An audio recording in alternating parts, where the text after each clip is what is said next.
Hello viewers, on today's news. From the start of Vladimir Putin's invasion of Ukraine, Hungary has been the weakest link in the West's response. Prime Minister Viktor Orban has held up Kyiv's membership negotiations with the EU, slow walk-day deals, and cast doubt on Ukraine's capacity to defeat Russia. That's why there's so much attention on a meeting on Monday between the foreign ministers of Hungary and Ukraine. While both countries have been deliberately opaque about the purpose of the meeting in public statements, Western officials privately hope that it will provide some clarity on whether Hungary will drop its veto on a Euro 50-lane European Union support package for Ukraine that was supposed to be signed off in December. Hungarian Prime Minister Viktor Orban said at the time the reason he blocked the funds was because it was wrong for money in the EU budget to go outside the bloc. Critics of Orban have pointed out that his objections could have something to do with the fact that Brussels is holding out on giving Hungary money from the very same budget because it has breached the EU's rule of law requirements, fundamental values enshrined in the bloc's treaties.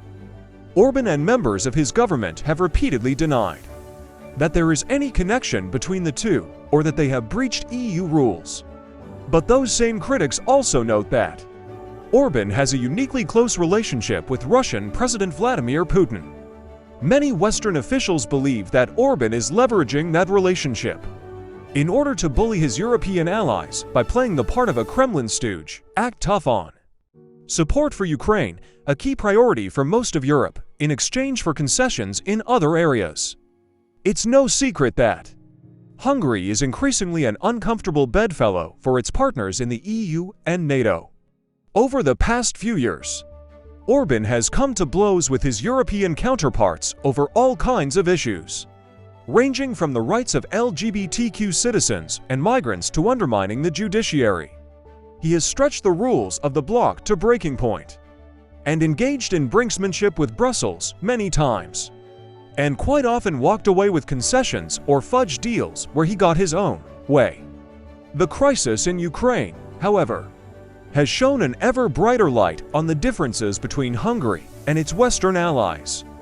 Hungary has frustrated European and US-led efforts to support Ukraine for the best part of 2 years. Orban has dragged his heels on EU sanctions against Russia and the supply of weapons and financial aid to Ukraine, and played an obstructive role in Kyiv's bid to join the EU. He has not only opposed Kyiv's similar bid to join NATO, but has been a major roadblock to Finland and Sweden joining the alliance. It is hard to view his opposition to the Scandinavian countries joining NATO without considering that enlargement of the defensive alliance is a key grievance of Putin's. Orban finally dropped his objections, allowing Finland to join NATO last year, but is now the final holdout on ratifying the Swedish bid, following the Turkish parliament's vote to approve it this week. Orban said shortly after the Turkish vote that Hungary in fact supported Sweden's NATO bid, though there is no firm timetable on when there will be a similar ratification in Hungary's parliament. Thanks for watching, and please subscribe to our YouTube channel.